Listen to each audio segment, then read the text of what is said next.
حضرت مولانا اشرف علی تھانوی نے یہ بات لکھی ہے کہ دعاؤں میں جب کام ہوتا ہے تو انسان نسبت کس کی طرف کرتا ہے؟ اللہ کی طرف. وظیفے سے کام ہوتا ہے نا تو وہ یہ سمجھتا ہے کہ کام تو ٹھیک ہے اللہ نے کیا، لیکن یہ طاقت کس کی تھی؟ یہ وظیفے کی پاور ہے کہ اللہ کو سمجھ میں بات آ گئی. میں وظیفوں کو ناجائز نہیں سمجھتا، لیکن دعاؤں کو فوکس کرو. تو آپ کیا کر رہے ہو؟ اسباب اختیار نہیں کر رہے، نہ صحت کے اسباب، نہ جاب کے اسباب. کاروبار وہ کریں گے جس کا نہ سر نہ پیر. سردیوں میں ایک آدمی برف بیچ رہا ہو اور گرمیوں میں جلتے ہوئے کوئلے بیچ رہا ہو. ابھی دیکھو ان کا برف کا بزنس ہے، سردیوں میں بند کر دیا انہوں نے. یہ بھائی بیٹھے ہوئے نا بھاولپور سے آئے ہیں، تو میں نے کہا سردیوں میں برف کے، کہہ رہے ہیں اب سردیاں ہیں برف تھوڑی چلے گی، بھاولپور کی سردی بھی بہت سخت ہوتی ہے. اب یہ سردیوں میں بھی برف کا کام کر رہے ہوتے اور کہتے ہیں مفتی صاحب جب سے نومبر دسمبر آتا ہے نا پتہ نہیں ہمارا کاروبار کی ایسی کہ لگتا ہے کوئی نظر لگتی ہے. جون میں کوئی نظر لگا کے جاتا ہے اور دسمبر میں جا کے وہ لگتی ہے. یہ ہو رہا ہے آج کل مارکیٹ میں. کیا چل رہا ہے یار؟ کسی نے کچھ کر دیا ہے یار. پچھلے سال بھی نومبر میں سارا کاروبار ٹھپ ہو گیا تھا. 4 مہینے ہیں اس میں بھی ہمارے بیوی بچے ہیں، کیسے گزارا کریں یار؟ کوئی پڑھنے کو بتا دو. ڈپریشن میں جا رہا ہوں. تو بھائی تو بے وقوف ہے بھائی. تو نومبر دسمبر میں وہ بھی پنجاب میں کوئی گولا گنڈا کھائے گا کیا؟ کیوں برف بیچ رہا ہے بھائی؟ تو کوئلے بیچ، اس میں کیا چلے گا؟ کوئلے بیچو آپ. وہاں لاہور میں سردی اتنی سخت ہوتی ہے، لوگ کوئلے گرم کر کے کھائیں. اس کا تو تصور ممکن ہے، کھاتے نہیں ہے، لیکن ایسا نہ کوئی کوئلے کا بزنس شروع کر دے. کام الٹا کر رہے ہیں. جس کام میں ذرہ برابر تجربہ نہیں ہے، ایکسپیرینس نہیں ہے، وہ بزنس شروع کریں گے. کتنے لوگ ہیں میرے علم میں، ایک آپ کو پتا گولڈن شیک کے نام سے ایک وہ پالیسی گورنمنٹ کی نکلی تھی نا کہ ریٹائرمنٹ لو اور اتنا پیسہ لو. کتنے لوگوں نے اپنی زندگیاں برباد کر دی. کیا کیا؟ ایک صاحب نے پیسہ لیا، بیکری کھول لی. ہم ان سے کہہ رہے تھے آپ کو بیکری کا تجربہ ہے، آپ کے باپ دادا میں کوئی کیک بنانے والا بھی گزرا ہے؟ کوئی ایک ہے جس نے کبھی نمکین بسکٹ بنایا ہو؟ نہ جی. تو میرے بھائی جس کام کا سرے سے تجربہ نہیں ہے، لاکھوں روپے اس میں لا کے آپ ابتدا کر رہے ہو، اتنا بڑا رسک لے رہے ہو آپ. فوراً جواب میں پتہ ہے کیا؟ کھلانے والا کون ہے؟ اللہ. اس نے کہا محنت کرو، جو مقدر میں ہوگا ملے گا. روڈ پہ آ گئے، بیویوں کو طلاقیں ہو گئیں، بیویاں بھاگ گئیں. یہ ہوائی باتیں نہیں ہیں، مشاہدے پر مبنی باتیں ہیں. بھائی کس بے وقوف نے کہا کہ آپ کو بیکری کھولو؟ بیکری کے لیے پہلے کیا چاہیے؟ کسی بیکری والے کے پاس پہلے 2 سال جاب کرو. کتابوں سے نہیں کیک بنانے کے طریقے. وہ کیا کرتے پہلے تو یوٹیوب کا زیادہ دور نہیں تھا، کتابوں سے کیک ایسے، بسکٹ ایسے، فلانا ایسے، اور پھر ملازموں کے حوالے کر دیا. یہ تو حماقت در حماقت ہو گئی کہ نہیں ہو گئی؟ تو اس طرح کے ہمارے ہاں حرکتیں ہو رہی ہوتی ہیں، اور پھر نظر کس پہ رکھتے ہیں؟ اللہ پہ. آپ نبی صلی اللہ علیہ وسلم کی زندگی دیکھو، کیسے ہر چیز کے سوٹیبل اسباب اختیار کیے ہیں. کیسے اسباب. ہم پتہ ہے کیا کرتے ہیں؟ ایک بہت اہم بات، ہم نبی کی زندگی کی وہ سیرت دیکھتے ہیں، سیرت کا وہ پہلو دیکھتے ہیں جس کا معجزوں سے تعلق ہے. جس کا کس سے تعلق ہے؟ معجزے. آسمان سے فرشتے، یہ کیا ہے؟ معجزہ. بدر میں 313 تھے، مقابلہ کس سے ہوا؟ 1000 سے. جیتا کون؟ 313. تو یہ کیا تھا؟ یہ معجزہ تھا. شریعت کے احکام کا مدار معجزوں پر نہیں ہوتا، گراؤنڈ ریئلٹی پر ہوتا ہے. سمجھتے ہو کہ نہیں سمجھتے؟ ہمیں جو زندگی گزارنی ہے معجزوں پہ نہیں گزارنی. کس پہ گزارنی ہے؟ ہمیں یہ اجازت نہیں ہے کہ 313 ہم ہو، سامنے دشمن 1000 ہو. ہمیں شریعت نے حکم دیا ہے فوراً پتلی گلی سے نکلو اور وہاں سے بھاگ جاؤ. یہ حکم ہے، آرڈر ہے قرآن کا. ان یکم منکم الف یغلبوا الفین. اللہ کہتے ہیں 1000 کا 2000 سے مقابلہ ہوگا، جتوا دوں گا. کیا مطلب؟ ڈبل ہوں گے نا دشمن، تو کچھ ایمان کی طاقت، کچھ اسلحے کی طاقت. ڈبل سے کم ہوئے تو پھر کوئی گارنٹی نہیں ہے. میں سمجھا پا رہا ہوں اپنی بات؟ آپ دیکھ لو قرآن میں، ان یکم منکم الف یغلبوا الفین. 1000 ہو گئے، 2000 پہ غالب کروں گا. اس لیے علماء نے لکھا کہ 1000 کا مقابلہ 2000 سے ہو جائے، افرادی قوت میں وہ دگنے ہوں، اور اسلحے کی قوت میں بھی وہ دگنے ہوں, دگنے سے زیادہ ہوئے تو نہیں. بعض دفعہ سامنے 2000 ہیں, 1000 ہیں, 2000 ہیں, لیکن ان کے پاس ٹینک ہیں, تو پھر آپ 1000 بھی کسی کام کے نہیں ہو. اگر وہ 2000 ٹینک ہیں تو آپ کے پاس 1000 ٹینک ہونے چاہیے. یہ اقدامی جہاد ہے. غزہ اس پہ فٹ نہیں ہوتا, کیونکہ غزہ کا جو لڑائی ہو رہی ہے وہ دفاعی جہاد ہے. دفاع میں تو مرتا کیا نہ کرتا, وہ تو ہر صورت میں لڑنا ہی لڑنا ہے. سمجھتے ہو کہ نہیں سمجھتے؟ غزہ کا معاملہ الگ ہے, وہ دفاعی جنگ ہے. جب آپ خود سے کسی سے لڑیں گے تو شریعت نے کہا ہے کہ 313 کو اس زمانے میں 1000 سے لڑنے کی اجازت نہیں ہے. طاقت کا توازن دیکھنا پڑے گا, اسباب دیکھنے پڑیں گے, تبھی تو شریعت میں بغاوت کی اجازت نہیں ہے. اگر آپ کے پاس ہے کیا لڑنے کے لیے؟ جذبات سے تھوڑی جنگ جیتی جاتی ہے, اسباب سے جیتی جاتی ہے. کچھ اسباب ہوتے ہیں اور پھر اللہ کی مدد ہوتی ہے.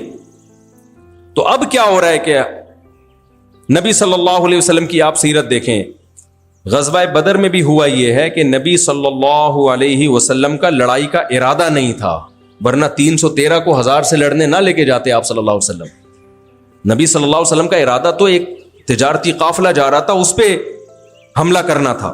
اس کے لیے وہ 313 کا عدد ٹھیک تھا, وہ تو اللہ نے لڑوا دیا تاکہ اسلام کا ایک معجزہ ظاہر ہو اور اسلام کی طاقت ظاہر ہو. اللہ یہ بتائیں کہ اس جنگ میں اللہ کس کے ساتھ ہے؟ مسلمانوں کے ساتھ ہے. یہ ایسا ہی ہے جیسے بغیر باپ کے اللہ نے عیسیٰ ابن مریم کو پیدا کر دیا تاکہ پتہ چلے کہ میں بغیر باپ کے بھی پیدا کر سکتا ہوں. باپ نے کہا لو بھائی, اللہ کی طاقت ہے, اللہ بغیر باپ کے پیدا کر سکتا ہے, تو جو بغیر باپ کے پیدا کر سکتا ہے وہ ماں کے بغیر بھی پیدا کر سکتا ہے. لہذا اے اللہ میں شادی نہیں کروں گا, مجھے ویسے ہی اولاد دے دے. تو یہ حماقت کی بات ہوگی کہ نہیں ہوگی؟ بھائی معجزے اور کرامتوں پہ حکم کا, شریعت کا مدار نہیں ہوتا. شریعت آپ کو کہتی ہے گراؤنڈ ریئلٹی کو سامنے رکھ کے فیصلہ کرو. اسی میں لوگوں کی کچھ غفلتیں اور بتا دوں میں. آج بیان تھوڑا کھچڑی پک گئی ہے, لیکن چلو پارسل کرتے ہیں جو بات ذہن میں آ رہی ہے اچھی. دیکھو اسی میں غفلت ہے. میں بہت دفعہ لوگوں کو بتاتا ہوں, بیٹی کی شادی ہو گئی, داماد 2 نمبر نکلا. داماد کیا نکلا؟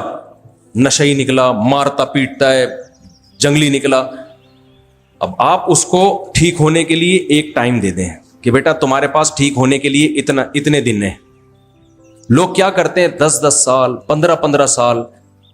ایسے ہی ایک صاحب نے کیا, ان کی بیٹی کا شوہر نشہ کرتا ہے, شراب پیتا ہے, مارتا ہے, پیٹتا ہے. تو کہتے ہیں میں نے 25 سے 30 سال لگا دیے اس امید پر کہ دل کس کے ہاتھ میں ہے؟ بولو اللہ ٹھیک کرے گا. اللہ کے لیے کچھ بھی مشکل نہیں ہے. میں نے کہا واقعتاً اللہ کے لیے مشکل نہیں ہے. وہ چاہے تو آپ کے داماد کو ٹھیک کر دیتا, لیکن اللہ نے کہاں لکھا ہے, کہاں کہا ہے کہ میں اس کو ٹھیک کروں گا کمبخت کو؟ کہیں اللہ نے کہا ہے؟ اللہ نے وعدہ کیا ہوتا نا تو محنت کرتے رہو تو میں ٹھیک کر دوں گا. بھائی ٹھیک کرنا اللہ کے ہاتھ میں ہے. تو یہ اس کی دلیل ہے کہ اب اس کو ہٹا لو, آپ طلاق لے لو, کیونکہ ہمارے ہاتھ میں نہیں ہے.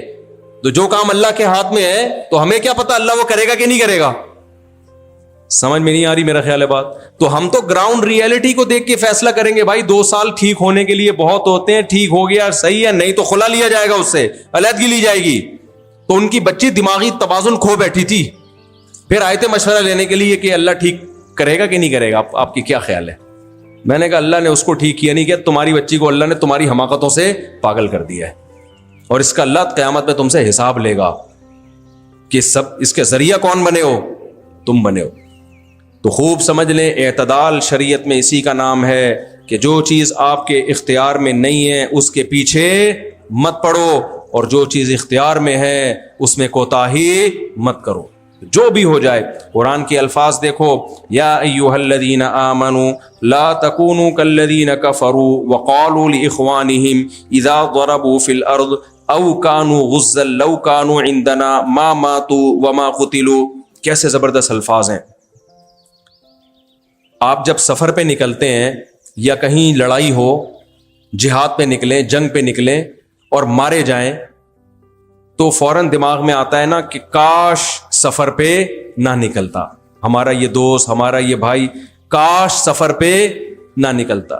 بچے اسکول کی وین میں بیٹھتے ہیں, اللہ نہ کرے ایکسیڈنٹ ہوتا ہے, بسیں کھائیوں میں گرتی ہیں, ماں باپ کہتے ہیں آج میرا بچہ کہہ رہا تھا امی چھٹی کرنی ہے, کاش میں بچے کو بس میں بولو نہ بھیجتی.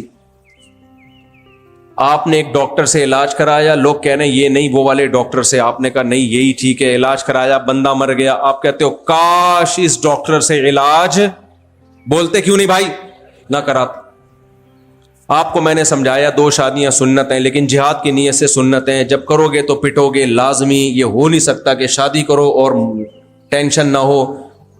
ایک صاحب کہنے لگے میں 2 شادیاں کر رہا ہوں, میری ایک بیوی گھر میں برتن دھوئے گی, دوسری گھر میں جھاڑو لگائے گی, کیونکہ برتن دھونے والی کے پاس جھاڑو لگانے کا ٹائم نہیں ہے.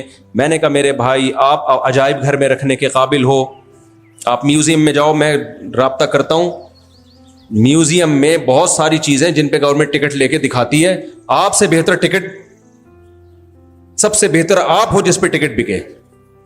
کہ یہ آدمی کہہ رہا ہے میں دوسری بیوی کو اس گھر میں اس لیے رکھنا چاہتا ہوں کہ ایک جھاڑو لگائے گی, دوسری کیا کرے گی, برتن دھوئے گی, اور دونوں کو ایک گھر میں رکھوں گا. میں نے کہا ہوگا یہ کہ ایک سر پکڑے گی اور دوسری اس پہ چماٹے لگائے گی. تو اب آپ نے کیا کیا, بیان سن کے شادی کر لی, دوسری کرنی چاہیے, سب کو ترغیب ہے. کرنے کے بعد جب آپ پٹے, کاش میں دوسری شادی, یہ سمجھانا چاہ رہا تھا اصل میں, کاش میں دوسری شادی نہ کرتا. تو ایسے موقع پہ نبی صلی اللہ علیہ وسلم نے بھی فرمایا, قرآن نے بھی حکم دیا, اے ایمان والو یہ کافروں کا کام ہے. لو کانوا غزا لو کانوا عندنا ما ماتوا وما قتلوا.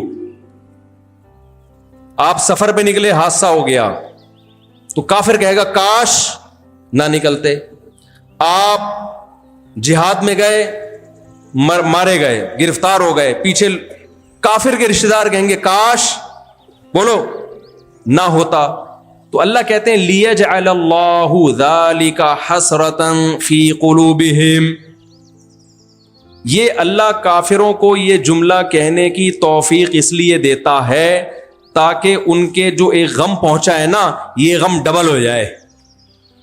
اس کو کفر کی دنیا میں سزا ملتی ہے. تبھی ڈپریشن کے جتنے مریض کافروں میں پائے جاتے ہیں مسلمانوں میں نہیں پائے جاتے, حالانکہ ڈپریشن کے اسباب مسلمانوں کے پاس زیادہ ہیں. 4 اسباب لے کے, استغفر اللہ, یعنی بہت سارے اسباب لے کے گھوم رہے ہوتے ہیں مسلمان ڈپریشن کے. سمجھ میں نہیں آ رہی میرا خیال ہے بات.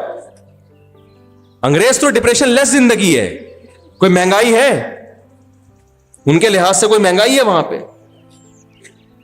ٹینشن آپ تلاش کرو گے تو سب سے مہنگی چیز ٹینشن ہے, مارکیٹ میں آپ کو ملے گی نہیں. اور یہاں سب سے سستی چیز کیا ہے, ٹینشن ہے. لیکن پھر بھی کافر کا غم زیادہ, مسلمان کا غم بولو کم. وجہ اس کی ہے کہ اس کو چھوٹا سا غم پہنچتا ہے.